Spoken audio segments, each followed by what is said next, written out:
Welcome back to the Legacy Podcast, guys. This week, I've brought you guys Amberlys Lago. She is a motivational speaker and an author who has a book called True Grit and Grace, which is going to be released on Amazon in April this year.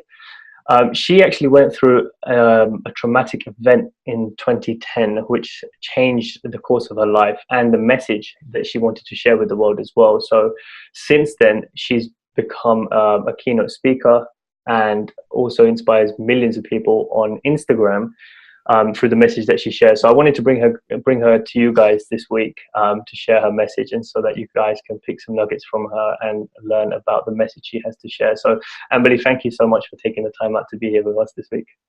Oh, thank you so much for having me. It's an honor. Thank you.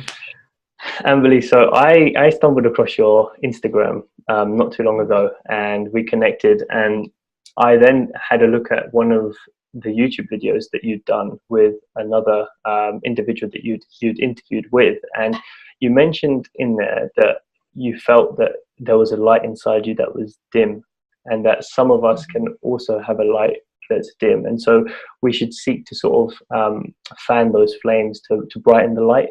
I mean, how did you manage to do that for yourself, and what would you tell others that feel like they have a dim light at the moment? Oh,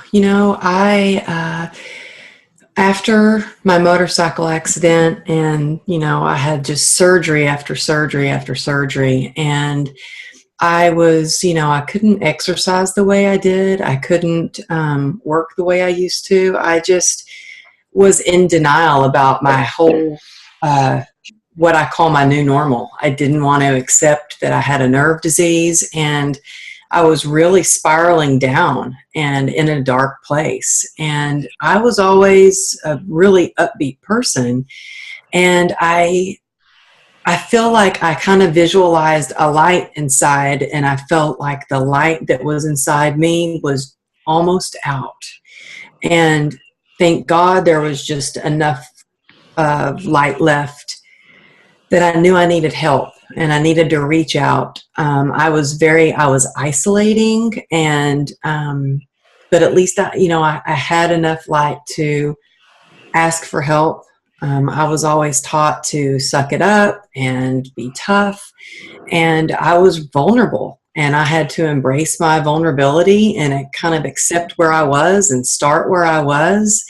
And as soon as I started to kind of embrace what my new reality was, and kind of surrender to the pain and rely on a higher power. For me, some people call that universe, some people call that God, some people call it light. For me, I knew I couldn't do it on my own. I needed to have something bigger than me fill that light up inside me. So I had a lot of good friends.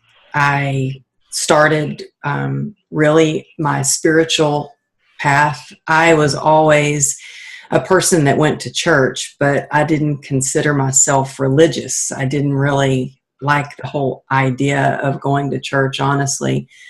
But the idea of something bigger than me and a light. And when you meet someone and they just have kind of an aura about them, they just have like a brightness about them. I found that I see people that are really on a spiritual path, that have a higher power, that really practice, whatever that may be, whether if that's daily affirmations or writing a gratitude journal, reaching out and being of service. Those things are what keep that light bright inside of me. I start every day now I wake up extra early just so I can do a meditation, so I can say affirmations, so I can get on my knees and pray, and start my day in that way so I can carry on through the day the best I can. I think it almost takes an event to happen in your life for you to become that grateful and appreciative of your life, doesn't it? Because it seems like you weren't that sort of person before until the accident happened, and that sort of changed the way that you were thinking. Am I right in saying that? Well, I think you just kind of take things for granted. I did. I took my health for granted. Look, I took being able to go to the bathroom for granted. And when you are, I was in a coma, and then I was bedridden for 3.5 months. I mean, I went from being the most active, physically fit person. I was in the best shape of my life. I ran every day. I was doing fitness videos, and I'm not trying to like toot my own horn. I'm just saying I was in a place where I was really healthy and life was good. I was married, 2 kids, healthy kids. And when a big event happens and you are hit by an SUV and in a coma, and you wake up and they tell you they are going to amputate your leg, it's like the rug has been pulled out from underneath you. And suddenly, every little thing that seemed like nothing is a big deal. When I could finally, I remember the first time I had a hospital bed downstairs, and I just wanted to be able to make it to my closet so I could pick out some clothes on my own to wear. And it had been almost 4 months, and I was bound and determined. I couldn't stand up because I couldn't let the pain was so severe. Because my leg was crushed, the blood circulation, it couldn't get the blood back up. And so I had to keep my leg elevated at all times. So I managed to scoot up the stairs, holding my right leg with my left arm and pushing myself up with my right. And I would scoot all the way up the stairs. And when I made it into my closet, I sat there and I looked at my clothes and I vowed never to complain about having nothing to wear again. You know how we go in our closet, go, I have nothing to wear. Yeah. Just the idea of being able to pick out my own clothes, something that I took for granted. And let me tell you, being able to use the bathroom on my own, to walk on crutches down to the bathroom was a huge event. So yeah, it's little things in life that I've learned to really appreciate. I've always been a very grateful person for the people in my life, but let me tell you, you don't know how important those people are until you have people in your life who stick by you when the going's not so good, when you're in hard times. And so I thank God I've got a good team, a good tribe that is stuck by my side. And that's important. A support system is really important. But I honestly think I couldn't be in the place that I am right now until I truly accepted what happened, my new normal, accepted my scars, accepted myself, accepted where I am at this moment.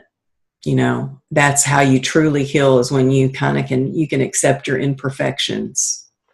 Yeah, I definitely want to get into that about your new normal. But just before I do ask you about that, I can definitely relate with you. And I think that's one of the reasons I did want to reach out to you and talk to you, because the whole situation that you just described about being grateful for the little things, like being able to go to the bathroom and, making it to your closet to pick out your own clothes. For me, it was being able to walk up the stairs and being able to sleep comfortably, because those are all things, like we talked about before. My limbs were so sore from what I'd gone through from the skin disorder I had that I couldn't bend my legs. You have to bend your legs as you're walking up the stairs. I couldn't do that. So I literally had to crawl up or walk straight legged, and then sleeping as well. Sometimes you like to curl up in a ball when it's cold, or just turn on your side. I couldn't do any of that. I had to just stare at the ceiling and just be like, lay like this and that. And I'm very grateful that I can do those things, and I say that daily now, because you see how fragile your life is when you go through something like that, and it teaches you to appreciate every moment that you have. So I think it happens for a reason. Many more reasons will be shown to us for both of the things that we've been through, but one of them is definitely gratitude that I've taken away from what's happened. So, I mean, just moving into the new normal now that you said, that's very interesting now, because a lot of people, I think stress can come to a lot of people because they're not accepting their new circumstance, and they're always thinking back to the good old days, you know, when they were when life was better, when this happened or when that happened. But obviously you went through such an event that you can't go back to the way it was. So how did you come to terms with that, and how long does it take you? You know, well, first of all, when I got out of the hospital, I was being dismissed from the hospital, and I was so excited to get to go home, and I just wanted to be home. And one of the doctors, I said, "Oh, I can't wait to get home, and I can't wait to start training my clients again." And he goes, "Well, what do you do?" And I said, "Well, I'm a fitness trainer, and I take clients running, and I box." And he said, "Well, you're never going to run again, and you'll probably never even wear shorts again because of all your scars." And I was just crushed. And I was like, I was devastated. What do you mean I'll never run again? And I hadn't even thought of that, you know? And it took me 2 years to where I could actually, from when the accident happened till the day I ran. And I don't run all the time, but if it's like soft sand, I can run in it. But I definitely don't run like I used to.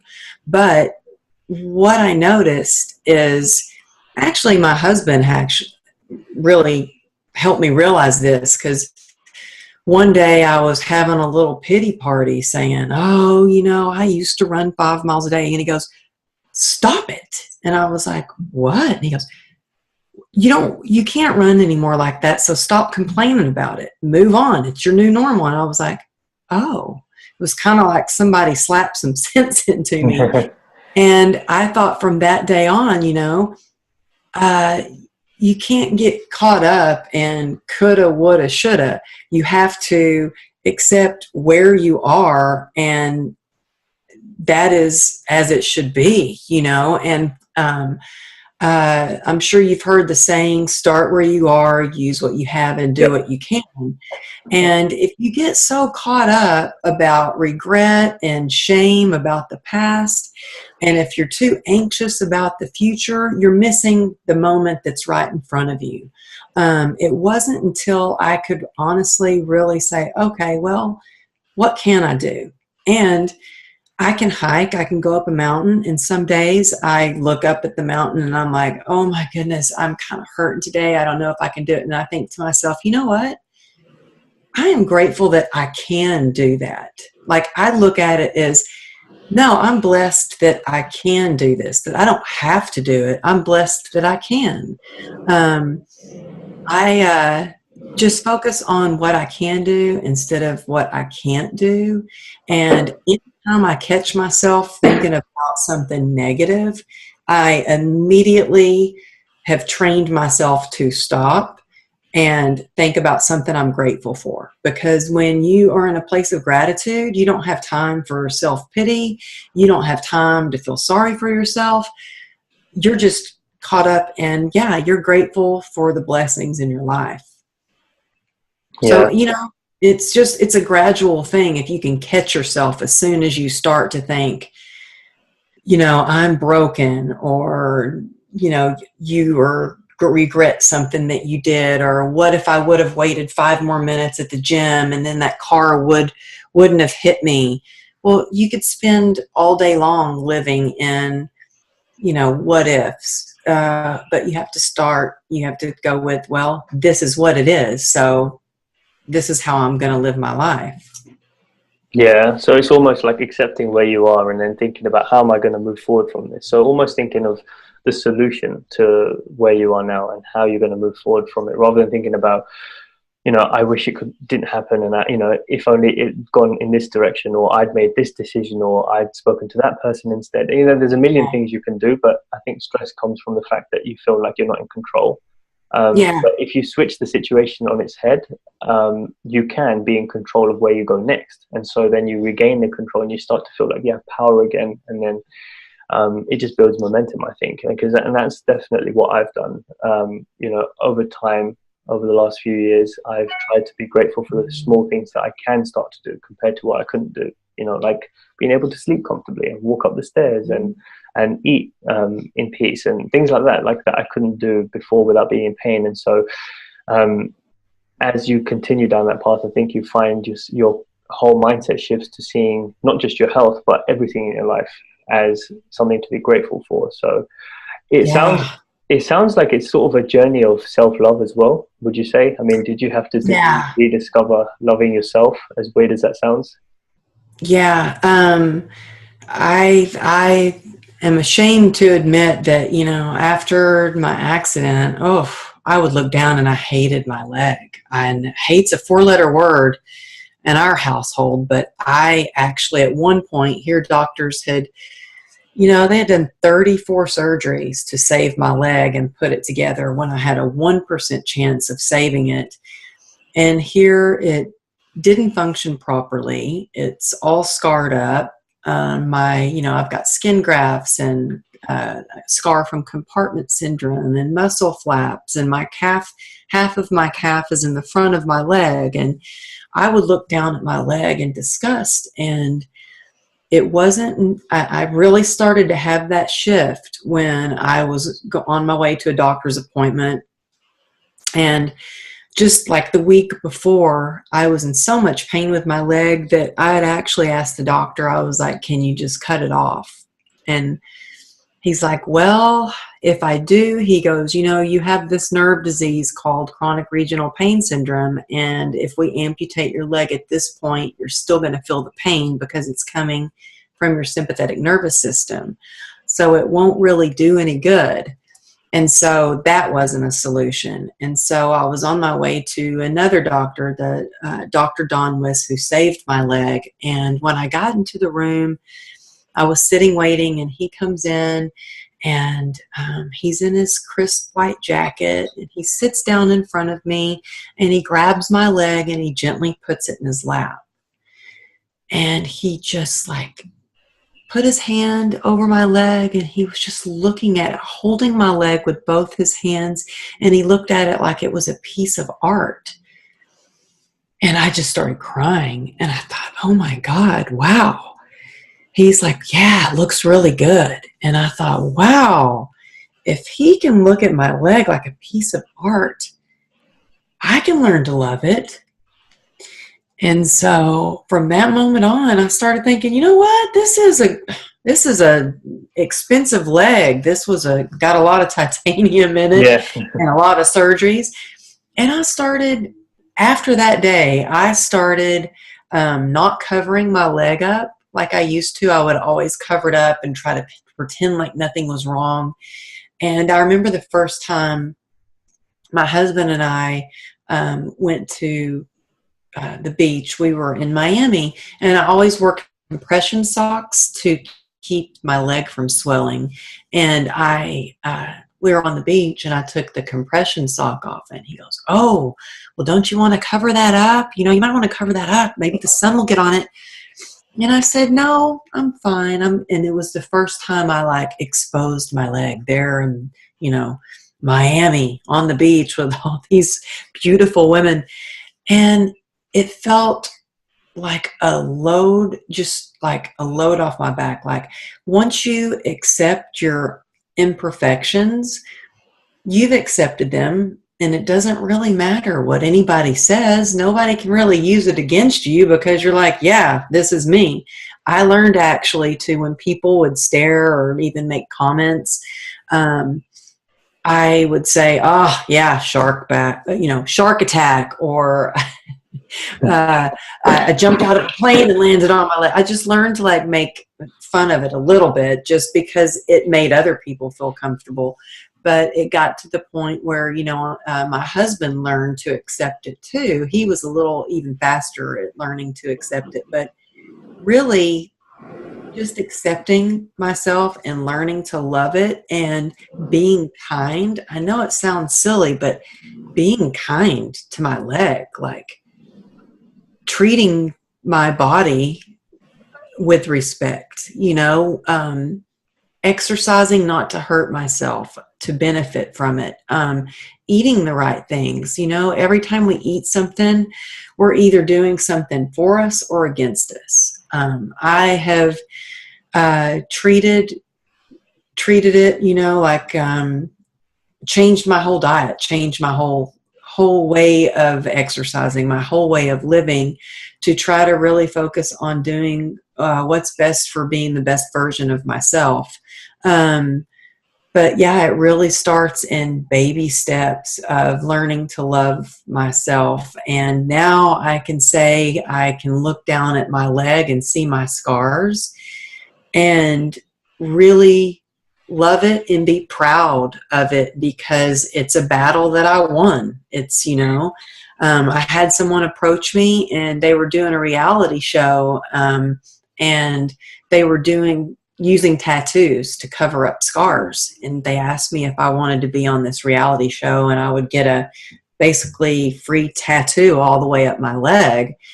And you know what? I said no. Not that I have anything against tattoos. I think they're beautiful, but I think I'm trying to love my leg a little bit more instead of trying to, cover it up. And I've just learned to kind of love it again. And so I can look down at it and appreciate those scars, and all the hard work all those doctors did to save my leg. So it's been a journey, really a self-love and self-healing journey.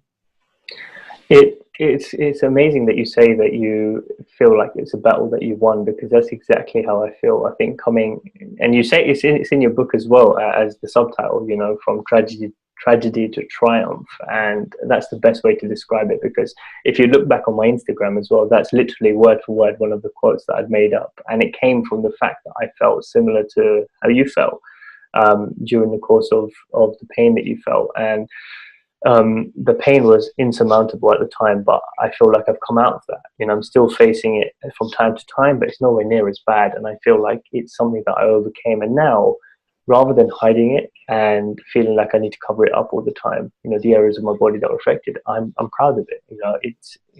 I almost wear it as a badge of honor, and I can talk about it openly. That's the other thing. I could never talk about it before because I felt so insecure about it, and I was like, I hate the fact that it's happened to me, so I hope no one brings it up.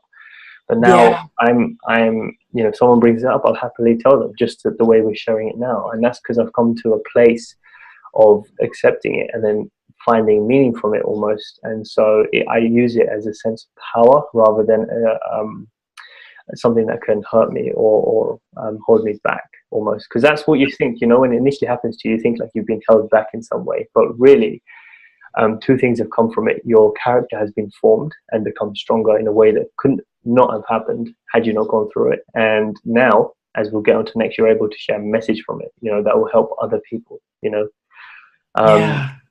And you were telling me about that last week, actually. You said that there was a woman that was on Instagram, I believe, who was inspired. So tell me about that. Yeah. It's amazing how these social media platforms, I have met so many people. At first, I didn't tell anybody, first of all, that I had a disease called CRPS. I was ashamed. I didn't want people to know that I was in pain. I would try to cover it up.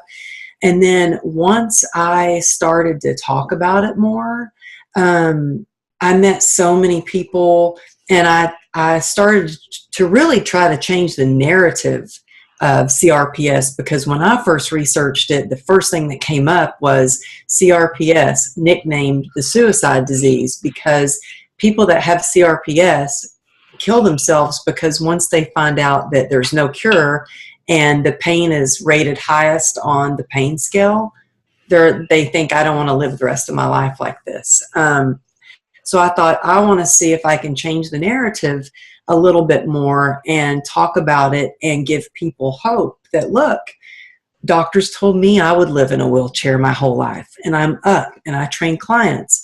Look, just because I have CRPS, maybe I have bad days, but I can still go hike. So, I've tried to change that narrative a little bit, but I met someone through Instagram who would always comment, really kind. I could tell every post I would do, especially when I would show my scars and talk about what happened, she really left these really heartfelt messages or these comments for me. And to look at her, I looked and I thought, wow, she's this beautiful girl. And wonder why my message is really resonating with her so much. Well, she private messaged me and she said that, you know, I changed her life, that she is now talking about what she went through. She had a double mastectomy. And since then, she has shown her scars a little bit. She is the voice now of people who, women who have had mastectomies or suffered through breast cancer and are survivors. And she's saying, she's the voice that's saying, look, you can have a double mastectomy, you can have cancer, and you can still claim your sexuality and sensuality as a woman. And so when I have people that reach out to me and say that I've given them the courage to step into their purpose or to accept their new normal, that just fills my heart. You know, that's, if my book can just help one person to get out of a dark place or give them hope to overcome anything that they may be going through, then it's worth the whole book. It's worth all the hours of writing because, you know, I think that having a community of people that support each other and having that connection with each other is just so important. And I've met some of the most amazing people actually through social media. Through Instagram is where I had the pleasure of meeting you. Yeah. And I loved listening to all of your posts. You know, you have such an incredible message that you share, and you share such positivity and wisdom, that's how I found you. And I remember you commented, how did you find me? Because like, who are you? How'd you find me? And I was like, I found you, and I can't even remember how I found you now, but, you know, I was just grateful that I met you. And I, you know, sometimes you stumble across those great people, those great accounts, and it's like, you know, we live so far away, and yet we can come together in a conversation like this, you know, and connect, and your story resonates. So, you know, I resonate with everything that you say about your story, about, you know, just being able to sleep, you know, being able to curl up. You know, for me, had to sleep propped up with my leg elevated for months, you know, but I was grateful to be able to be out of a coma. So, you know, it's like, it's better than that, you know, you just. Yeah, there's always something to be grateful for. It's the perspective that you put the situation in. So even back then, I mean, I can't remember exactly what was going through my mind on those dark nights, but there was something, because I wouldn't have got through otherwise, because I had a lot of dark thoughts, and I thought, how am I going to possibly get through this? Like because you go through this whole process of self-pity, and it's so easy to fall into it, because you just think, oh man, how am I going to get out of this? You know, this is the worst thing ever. You know, no one else is feeling this pain, but there are people out there that are feeling the pain in different ways, and they've got through it, you know. And so I'm grateful that I was able to get through it and share this message, and, you know, you're able to do the same thing for what you've been through. So, and talking about social media, we spoke about this before, and it's amazing because I have this conversation with everyone, and I've literally seen social media from a different light. Rather than seeing it as a place to consume entertainment, I now see it as a place to network with people from all over the world that I can't. Yeah. It's next to impossible right now in my life to fly out to every single country and meet everyone. But in social media, I can do that in one place, being in one time zone. And it's amazing because the people that have stories aren't necessarily the people that are your neighbors. And so reaching out is made so easy on the internet that I think people underutilize the power of the internet, you know. So yeah, it's been amazing connecting with people. And that's how I've got this whole podcast together. You know, it's just amazing people like you that I've been able to reach out to and connect with. Yeah, it's so incredible. Yeah, like I said earlier, I said, you know, my mom is visiting from Texas, and she's like, now what is this that you're doing? You know, she's kind of getting familiar with the term podcast and stuff. And I was able to show her Yeah. your Instagram and show her some of the things that you talk about. And she loved it, by the Yeah. way. That's amazing. See, that's the thing. Like, I'd never be able to get my content out to people like that, and a different age group as well, had it not been for the internet, because you can access that from anywhere around the world. So Yeah. yeah, I think everyone should learn to use that power to share their message, and that's something you've started to do. So I want to get into how that message is now translated into the book, and where the idea for the book came from. After my accident and I started training clients again, I mean, it was a long journey. It took actually 2 years for the bone to grow completely back. There was a non-union. And so at first I started training, before the 2 years, I started training clients on crutches.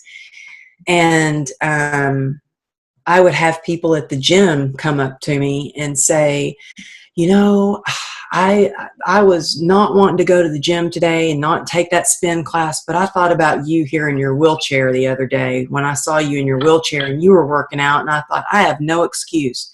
Then I would have people say, do you think you could call my mom? She's been really down in the dumps and won't get out of bed. Can you call her and give her a pep talk? And so was calling people one-on-one.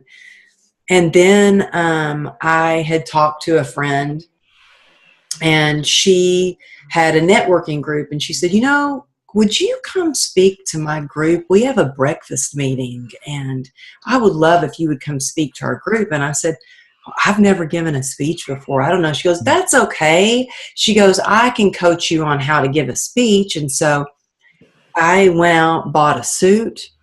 I didn't even own a suit. I was in workout clothes all the time. Went and gave this presentation, and from that speech, I was invited to give another speech somewhere else, and then I was invited to another speech, and then where I went, people would say, do you have a book? And I was like, oh no, I don't have a book. And they're like, you should really write a book. And then I would go somewhere else, and same thing, you should really have a book. You should get your word. You really need to get your message out there of hope and inspiration. People need a little bit of light. You need to get it out there. And I thought, wow, I've never written a book. How am I going to write a book? And so I started talking about it, and I think you have to really be careful what you put out in the universe, because I think it's very powerful, and I think those things happen. So I'm very intentional about what I say. And so I was telling people, I want to write a book. And so I then found a teacher in LA who taught writing classes. And so I took a writing class, and I got thrown into the advanced class because I couldn't make the beginner class. So I was in this writing class with like published authors and screenplay writers, like poets. Wow. And I was so intimidated, and he would give us an exercise, and I would have to read in front of the class what I had written. And I was giving speeches, standing up in front of people and talking, no problem. I got in front of the class, and I was literally shaking the paper, barely read it. And then afterwards, I was so terrified, and I sat down and I cried. And he looked at me, Jack Grapes, this man is brilliant. He looked at me, he goes, Amberly, why did you take my class? And I said, because I want to write a book. And he goes, well, let me tell you something. He goes, you will write a book. He goes, after people here, he said, you may have been intimidated by all these people in this class, but after hearing what you just read, let me tell you, they're intimidated by you. And I was like, what? And I just went home, and sometimes you need, it's good to be kind and tell people things. That inspired me. Like, I thought, well, he said I could write a book, or I would, so I'm going to go write a book. And so I literally just started handwriting my book, and it took a long time. Then I had to go out, and I'm embarrassed to say, I went out and bought a computer, and from my handwritten, like, journals and notebook, I then typed it on a computer and had it edited. And the whole publishing process, I felt like I won the lottery when I actually had a publisher that wanted my book. And, it's been a dream come true. And I still don't quite think that it still feels almost like a dream. Like, I think when I have my book in my hand, it's going to feel like a reality. Right now, I have galleys that I've sent off for book reviews. And I just got an email from my publisher that the book will be ready within a month. And so I think when I really see it, I'm really going to think, oh my gosh, I did it. I wrote this. It's a lot. It was very healing to write it. I had no idea how cathartic it would be to actually sit and look. That was one of my darkest places. Was I was in the middle of writing my book, and I had to deal with it, and there was no escaping it. And if I hadn't crawled out of that hole that I was in, I wouldn't have been able to finish my book, and I wouldn't have a book to give to people or to send to people or for people to read, to get the message of hope and inspiration that I want people to get. So it's been a journey. Definitely. I think everything is a journey. From what we're saying, it happens over time. Everything progresses over time. Nothing happens overnight, So, yeah. I mean, you mentioned the dark hole just a minute ago. Can you explain that a little bit more for other people who might be feeling a similar way? What was it that you were trying to come out of to be able to continue to write the book? I mean, where were you mentally? Oh, mentally, I was broken. I was broken mentally, spiritually, physically, just broken and dark. And, never in my life had I had to be dependent on any kind of medication. And I was dependent on medication for my nerve disease. And I thought, well, I'd been to every doctor, the top pain doctors for CRPS. I had been to basically, if there was somebody trying to sell me snake spit that said it was going to help my pain, I'd be like, yeah, bring it on. I'll buy that for $1 million. I was desperate. And nothing was working. And I had stopped taking my medication because I thought I don't need this anymore. And then I started drinking wine a little bit too much. And I thought, wow, this helps with pain. Why didn't the doctors just tell me to drink a glass of wine? This is great. And then I started drinking a little bit too much, and it wasn't me. That wasn't, who I wanted to be. I had seen that growing up, and I knew what that looked like, and I didn't want that. I didn't want to be that person. And so, I was so willing to do whatever it took to not be in that place. If that meant write a gratitude list every day, I was going to do it, and I did it. That meant getting on my knees and, praying. I do it. Whatever, just being willing. If a person is just willing to get better or to get, in a better place, that's all the difference. You have to be willing in the first place. You have to decide, make the decision. Yeah, you have to want it. You really have to want it. Yeah, I agree completely. I've had that situation happen to me so many times where I was stuck. And when I made the decision, that's when momentum started to build, and I started to find the answers, and the answers started showing up in my life because I'd made the actual decision to move in that direction. Yeah. And if you're busy, if you're numbing out with alcohol or whatever you're numbing out with, if it's with food or if it's whatever, you're not open to being clear to seeing those messages, that might be right in front of you.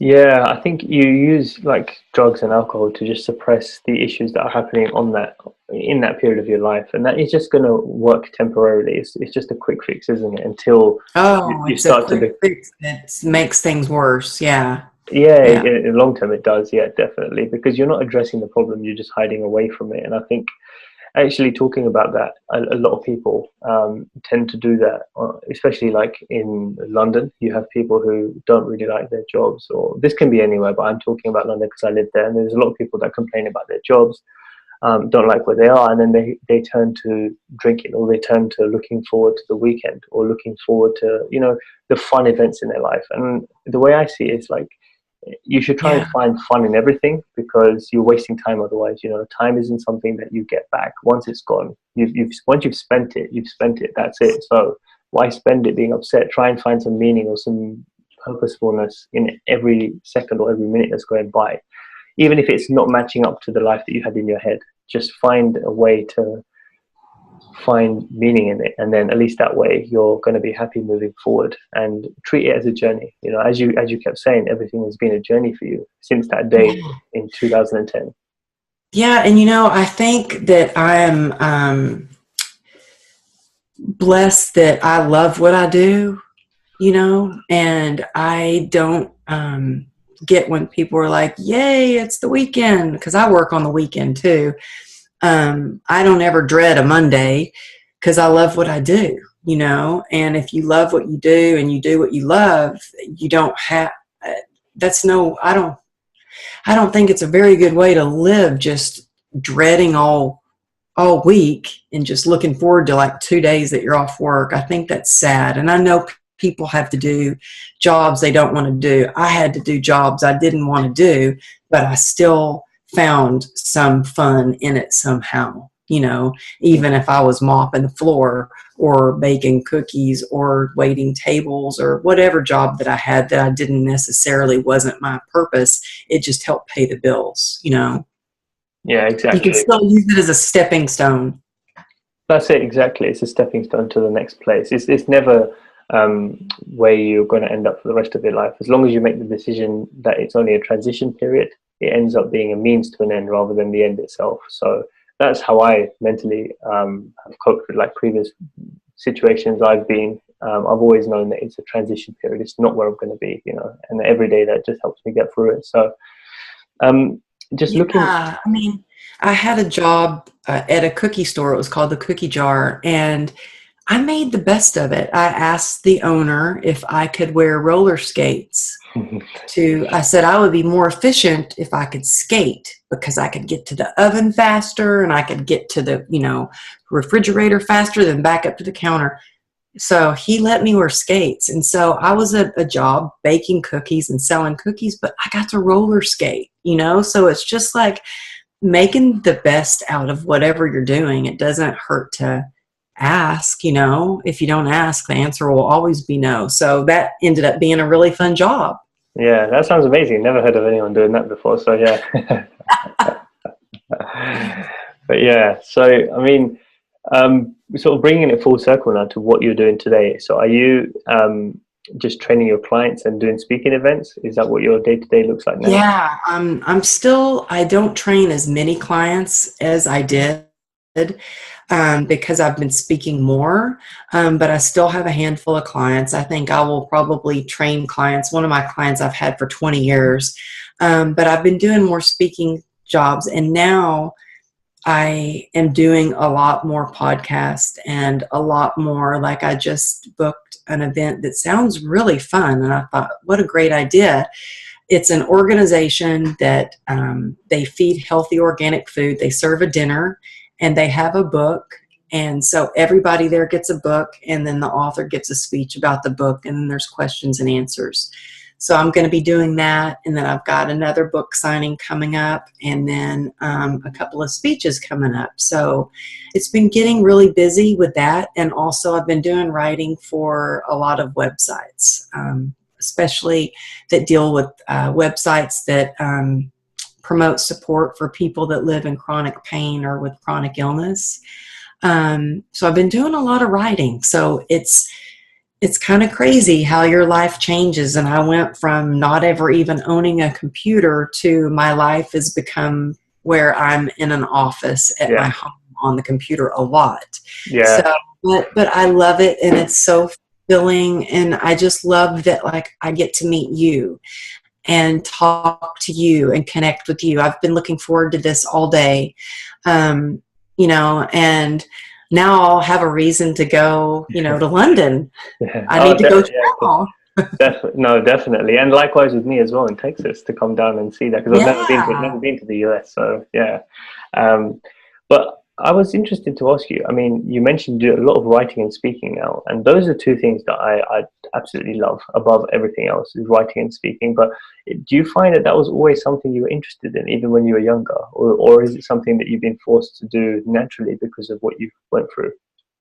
As far as writing, I started writing in a journal when I was 8 years old, because I went on my first vacation and I didn't want to forget any part of the vacation. So I started writing in a journal, and I have always written in a journal. In fact, in my book, there are a lot of journal entries from the hospital stay. Um, and the speaking, I've never really been a shy person. It doesn't, I still get nervous. Let me tell you, I get scared. Let's just put it that way. When I have to go speak in front of a large crowd, I'm like, oh my gosh, I'm scared. But the minute I get in front of the audience and I start to speak, then I'm fine.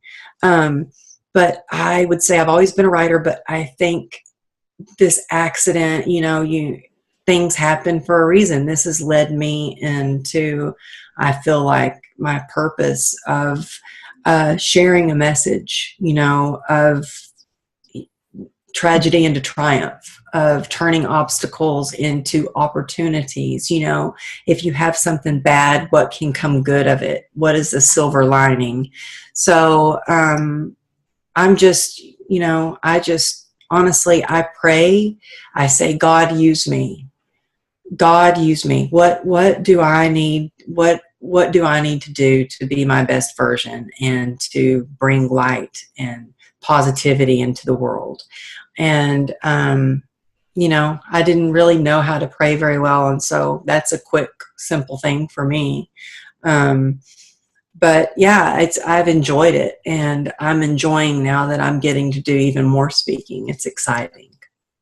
Definitely, I can imagine, because eventually I see myself doing something similar, and eventually being able to write and speak full time, in the things that I'm passionate about. But I always ask the question, or try to ask the question, about whether what you're doing now, you saw elements of that when you're younger, because I definitely find that I think you see traits of it when you're younger, before it turns into your full-time passion, or your sort of full-time job, if you will. As you said, you started writing at 8, so that was already a sign that that was sort of where your strengths were, and it was the same. Yeah, and I was already on a stage at age 3.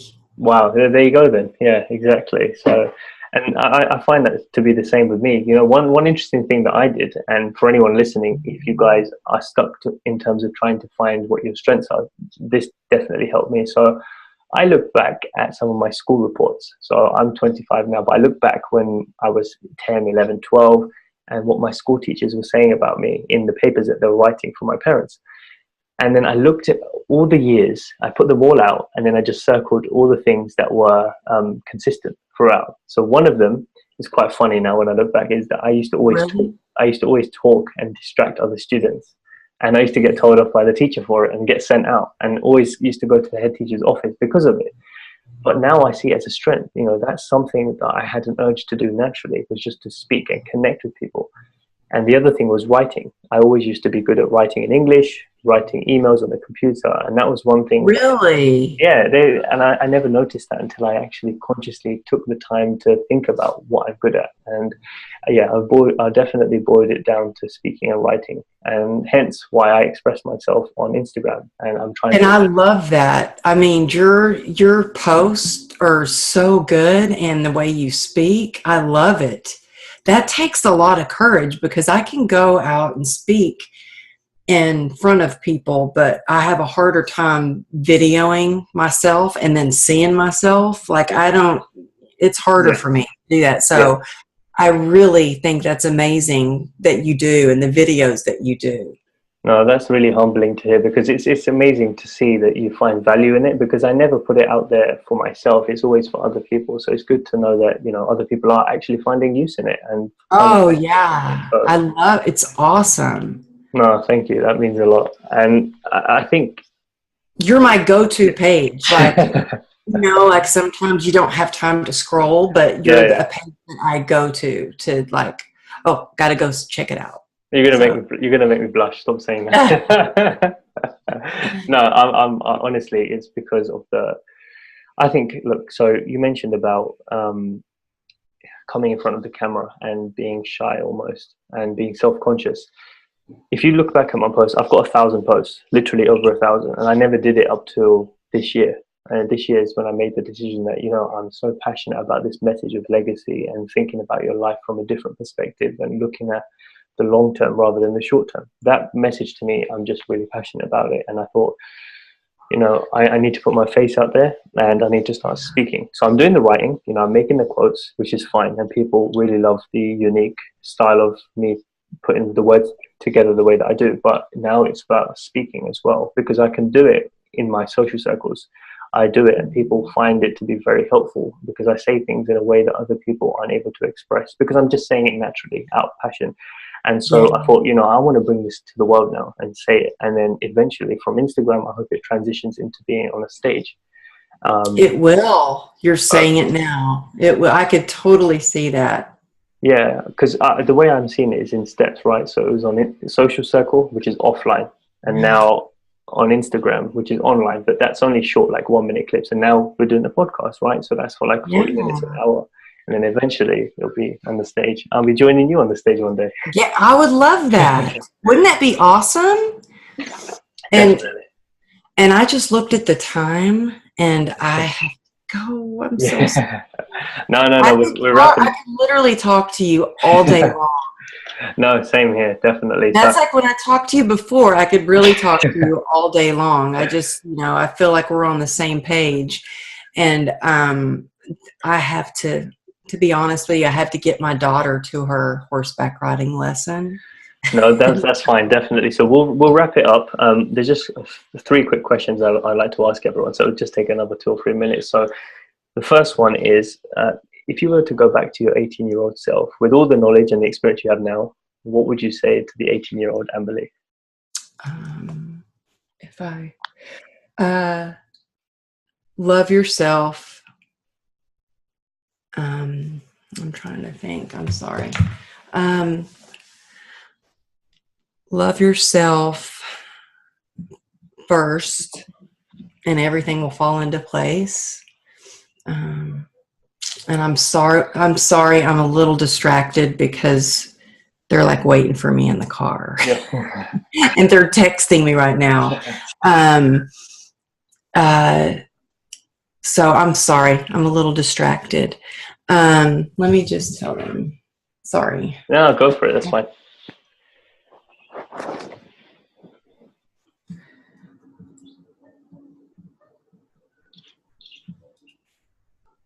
Okay, sorry. Yeah, I thought we were only going to, do it like for an hour or 45 minutes. We got carried away. Yeah, I haven't even kept track of the time. So I'm sorry. I'm focused now. But if I could go back to my 18-year-old self, I would say just believe in yourself and love in yourself and everything will happen. Okay, like amazing. It should be, I guess. I would say, because I didn't believe in myself that much and I let other people's opinions kind of bring me down. And I think that if we believe in ourselves and we love ourselves, and we believe in our dreams, then things happen as they should be, Mm-hmm. Yeah, I completely understand that. I mean, the second question was, if you could write anything now and put it in a time capsule for your great grandchildren to read, what would you put in there? What would you write?